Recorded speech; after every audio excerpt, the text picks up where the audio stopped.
Hi guys! Welcome back again sa aming channel and welcome naman para sa mga baguhan dito sa aming channel. If you haven't subscribed in our channel guys, please do consider subscribing. Please do like this video, share to your friends, and do comment down below of course para sa mga katanungan nyo. Don't forget also guys to like or follow our page on Facebook.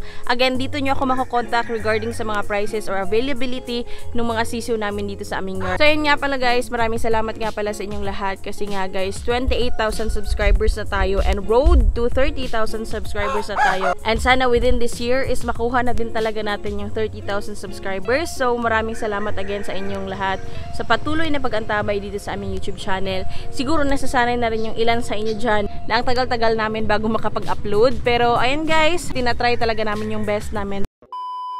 Today is November 26 and ang dami-dami ko pang gagawin actually. Itong vlog na to guys is cleaning day na naman kasi yung sa brooder namin guys, ang lalaki na ng mga ipot ng mga sisiw namin. So sa mga nakakaalam or dun sa mga nakakapanood ng aming mga videos dito, alam niyo naman na yung mga alaga namin or pagdating sa brooder is nilalagay namin dun sa mga carton dun sa loob ng aming kwarto. So for today is lilinisan ko rin yun. Every other day or every 2 days ako maglinis guys nung kanilang brooder. So aside dun sa mga bagong sisiw, hindi ko rin yun inaaraw-araw kasi sayang naman din yung rice hull. Ang tinitingnan ko muna yung sitwasyon nila kung hindi pa mabaho yung kanilang brooder or kung mabaho na, saka na din talaga ako nagpapalit ng mga rice hull guys. Ayun, nagtitipid din kami para dun guys kasi napakalayo din ng pinagkukunan namin ng rice hull. Ipapakita ko nga pala sa inyo yung isa naming alaga kasi ilalagay ko siya dito sa may Carabao grass.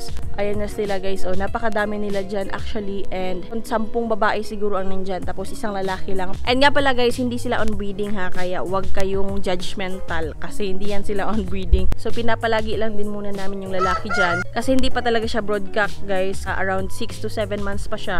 Kung kaya pinapasanay lang din namin sa mga babae para later on, ayun talagang kapag on breeding na siya or pwede natin silang magamit is napakagigil niya kumbaga. So ayun yung ginagawa din namin guys para sa aming mga baby stag or baby broad stag dito sa aming yard. So pupunta tayo dun sa sinasabi ko sa inyo na aking ilalagay dito para makapagliwaliw din siya. So ayan na nga guys, kinuha ko na yung ating alaga and ilalagay ko siya dito guys sa banda nito dito sa aming may Carabao grass kasi mas maganda rin na makakapagliwaliw siya dito. So ayun guys, ilagay natin siya sa square fence niya. So ilalagay natin to siya dito guys. Ayan. Ayan nga pala si Taurus guys. So nilagay kasi namin sila nung nakaraan guys sa mga kulungan nila para hindi sila ma-stress kasi nga grabe yung ulan. Halos 2 linggo siguro mahigit. And ngayon ganun pa rin yung ating panahon. Napakamaldita rin kasi nito guys kaya kahit saan or kahit sino yan talagang lumalapit siya.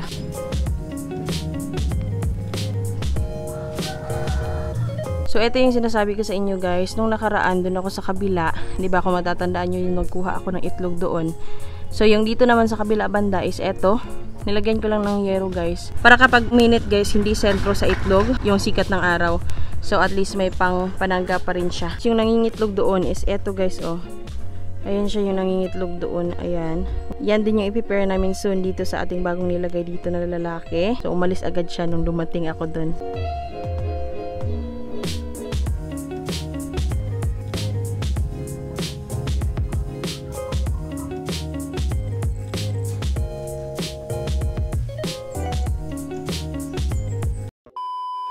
So guys, ayun, nandito na tayo sa loob ng aming brooder area dito sa loob ng aming bahay. Which is actually yung available na kwarto lang namin and ginawa namin siyang bodega. So napapansin nyo, ang daming kalat. So pagpasensyahan nyo na yan.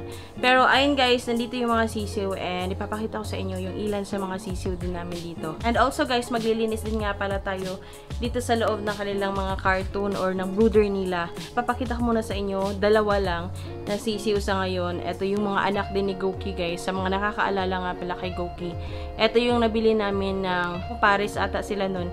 20,000 yung aming nabayaran. So, ito yung anak nung lalaki lang guys kasi yung babae, yun nga, namatay nga yung babae nun. So, sa ngayon, ito lang yung ginamit din na muna namin yung BC or yung broadcast na yun. And ito yung mga labas ng mga anak niya, guys. So guys, pagpasensyahan nyo na talaga yung mga nasa likod ko na kalat kasi bodega din namin to. Ginawa naming bodega / yung mga brooder nga namin nandito.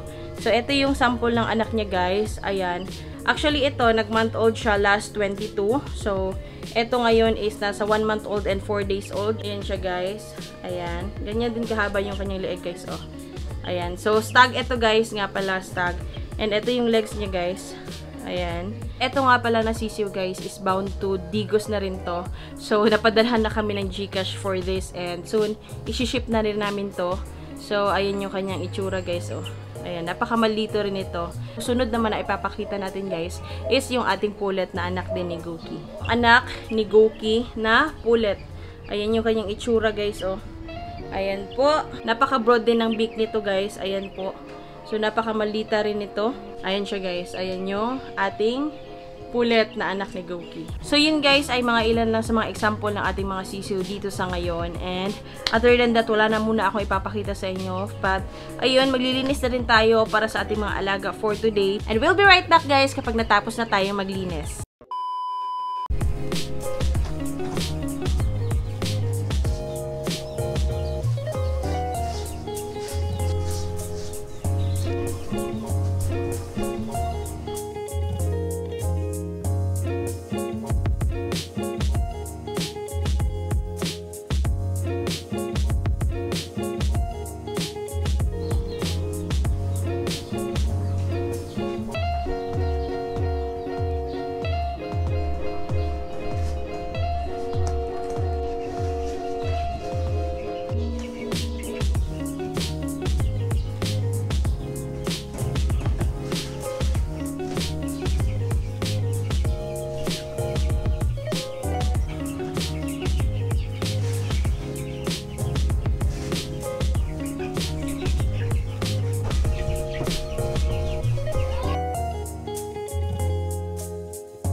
So guys, finally natapos na rin ako and actually ang dami ko pang gagawin.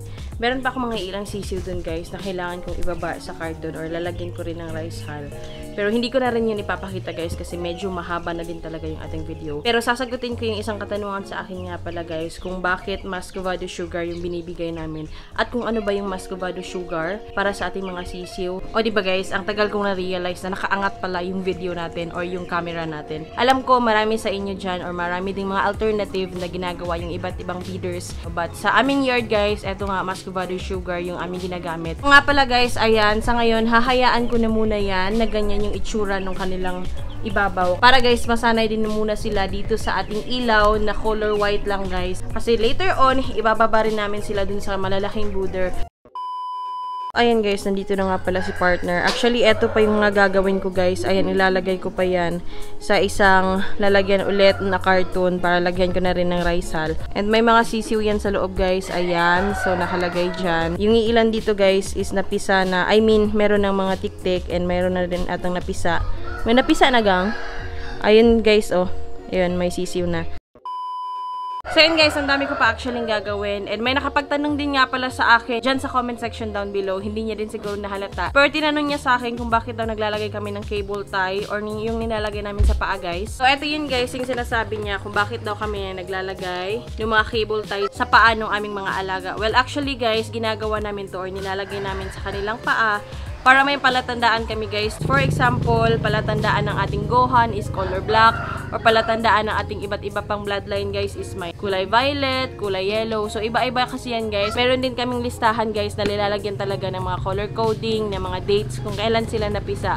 Para kapag nagtanong din yung ating buyer, meron din naman tayong mga data na pwede natin ibigay sa kanila. Sa mga breeder dyan, alam na nila kung ano yung reason kung bakit naglalagay kami sa mga paa nila ng ganito. So sa mga hindi naman nakakaalam, ayun nga, naglalagay kami for identity purposes. So ayun na nga guys, tungkol sa Muscovado sugar naman. Sa mga lola natin dyan or sa mga nanay natin dyan na mga nagluluto ng mga kakanin guys, is eto yung mga ginagamit nila usually sa panghalo ng biko, ng iba't ibang uri ng kakanin guys. So eto yung Muscovado sugar guys. Ginagamit namin yung Muscovado sugar guys for the first 2 days ng aming mga sisiw kasi yung makakuha nila dito guys is electrolytes which is nagbibigay sa kanila ng energy.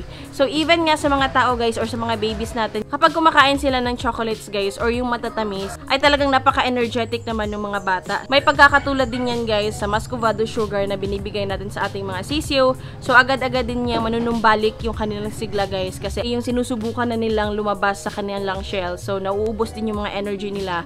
So kailangan kapag labas din nila, kaya nagbibigay din kami ng Muscovado sugar guys para manumbalik yung kanilang energy and then later on makarecover sila from that scenario na paglabas nila sa kanilang shell. So ayun guys, ito lang yung Muscovado sugar.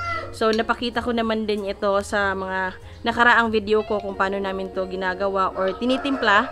Pero ayan, ito yung Muscovado sugar guys. Ayan po siya. So ang tawag dito sa amin guys is kinugay. So ayan yung tawag sa amin ng Muscovado sugar. Ito yung ginagamit din namin guys kasi mura din siya. Actually marami nang pwedeng mambili sa market ng mga synthetic or ready na para itimpla na lang din agad-agad.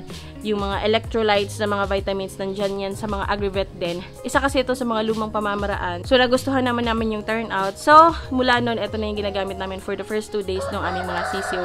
Again, plain water is a must pa rin guys. Huwag nyo kalimutan pagkatapos mag-inom ng Muscovado sugar ng ating mga alaga is i-plain water nyo rin. So ayun lang guys yung ating video. Maraming salamat again sa panunood and sana nasagot ko yung mga ilang nagtanong regarding sa mga ganitong uri ng pamamaraan namin dito sa aming yard. So depende pa rin yan sa inyo guys kung susubukan nyo. For those who are asking about this, ayun.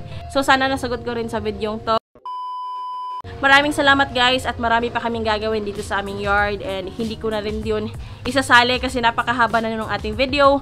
Maraming salamat guys sa patuloy na pagantabay and if you haven't subscribed again guys, please do consider subscribing. Please do like our video and share to your friends. Do comment down below para sa mga katanungan nyo. Don't forget also guys, like our page on Facebook. Again, dyan nyo ako makakontakt regarding sa mga personal questions nyo sa aming yard. So ayun lang guys, maraming salamat again sa panunood and till next vlog namin guys. Please do good everybody. Goodbye and peace out!